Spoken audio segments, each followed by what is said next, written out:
अब यहां देखना, इन केसेस बहुत आए हमारे पास।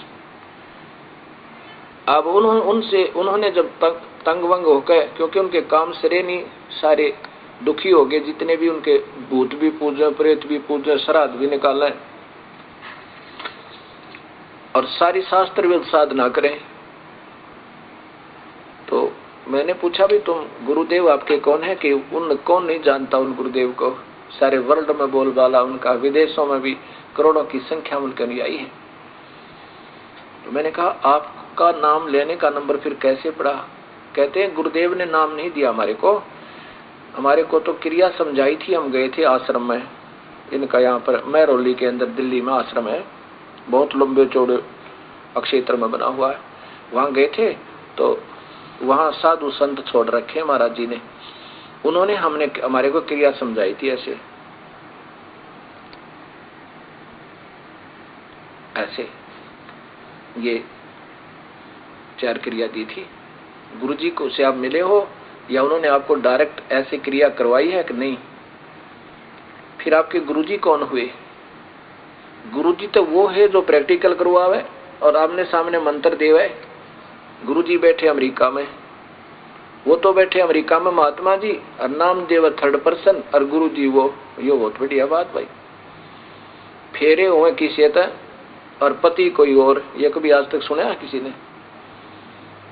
अब जो और संत अभी आए हैं भक्तात्मा हमारे पास, इस परिभाषा प्रभु की सुनकर, वो कहते हैं जी वो तो पहले तो ऐसा किया करते थे, अब तो स्वयं ही क्रिया बताते हैं, अब किसी के माध्यम से नहीं बताते। उनको पता लग गया होगा कि ये तो सब ऐसे ऐसे कहानी हो रही है और फिर ये तो मर्यादा भंग हो रही है, फिर वो स्वयं क्रिया देने लग गए।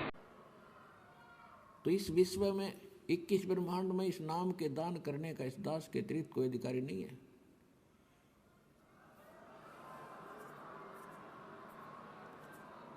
और यदि कोई नकली इस दास से ये मंत्र सभी प्राप्त करके और अपने आप दुकान खोल कर बैठ गया, नाम देने लग गया किसी को, तो सबसे बड़ा दुश्मन है मानव समाज का।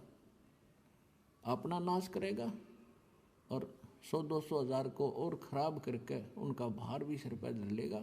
तो उनसे भी सावधान रहना है, ऐसे नकलियों से बचना है और बचाना है अपने भाई बहनों को, मानना उनको प्यार से। देखो यू मार्ग है प्यार का, इसमें धक्का नहीं चलेगा। भगवान का अनुबंध है, उस काल के साथ एक एग्रीमेंट है कि जबरदस्ती ना करना। तो आपने इस फार्मूले को अपनाना है, जबरदस्ती नहीं करना, प्यार से समझाना अवश्य। चाहे कोई गाली दे, आपने बुरा बोला है।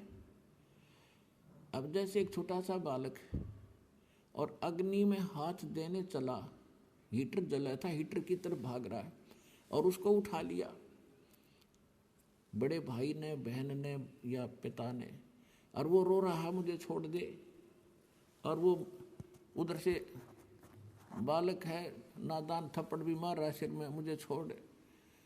तो हम नहीं छोड़ सकते उसको, उसका बुरा भी नहीं मान सकते कि बालक इसको पता नहीं, और छोड़ दिया तो जलेगा यूँ। तो ये कहते हैं ना, भावनाओं को ठेस पहुंचाता है रामपाल भावनाओं को ठेस नहीं पहुंचाता, आपका जीवन बचाता है।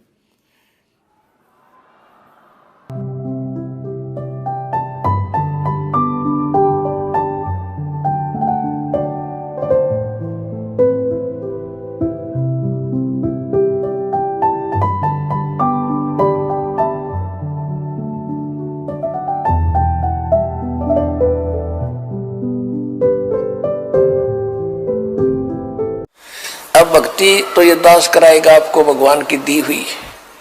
जो सौभाग्यशाली और अच्छी तरह ज्ञान को समझेंगे वो तो सतलोक चले जाएंगे। ये दिक्कत आओगी लास्ट के दिनों में, यानी हजारों वर्ष ये ज्ञान चलेगा, हजारों वर्ष ये साइंस की जो विद्या चलेगी, जो ये टीवी है और ये चिप है, मोबाइल है, इनके माध्यम से ये ज्ञान दिया जाएगा। दास तो चला जाएगा सतलोक, ये 5 तत्वों का शरीर छोड़कर, लेकिन ये इलेक्ट्रॉनिक शरीर रहेगा अभी दास का, ये नूरी शरीर रहेगा। टीवी पर चला करेगा, नाम दिया करेंगे, नाम चलेगा। ऐसे तो फिर सारा नाम भी टीवी सीडी से दिया जाएगा। दास के जाने के बाद व्यवस्था की जाएगी।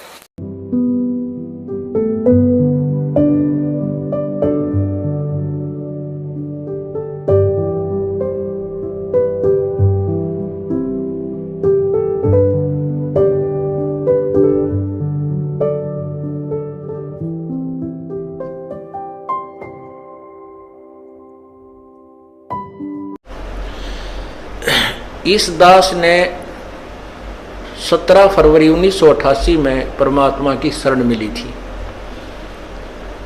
और उस दिन के बाद 6 वर्ष 1994 तक दास ने जेई की पद पर सर्विस की। काम करते, अपनी ड्यूटी करते करते भी हम भक्ति करते हैं। हमारा रूल यही है, काम भी करो, भगवान ना भूलो, बुराई छोड़ दो। लेकिन 1994 में परमात्मा ने आदेश दे दिए गुरु महाराज ने कि तू इस काम ने संभाल। अब गुरु की आज्ञा का अवहेलन करना भगत का काम नहीं होता। जो गुरु वचन पर डट गए कट गए फंद 84 के। भाई जो गुरु वचन पर डट गए कट गए फंद 84 के। और उन्होंने अचानक मुझे बुलाकर पास बैठा लिया, कहने लगे आज से तू नाम दिया करेगा। और जितने भी वर्तमान संगत थी सबको कह दिया और सबको बता देना कि जो इसको गुरु नहीं मानेगा वो मेरा कुछ नहीं होगा। मेरे पसीने आ गए कि मैं तो 2 कौड़ी का जीव, एक मजदूर आदमी, और परमात्मा ये इतना बड़ी जो है ना, इतना बड़ा जिम्मेवारी का काम। और उनके पुराने पुराने भक्त मेरे थे, लाल कपड़े पहन कर बाबा जी भी बन रहे थे, उनके साथ रहा करते।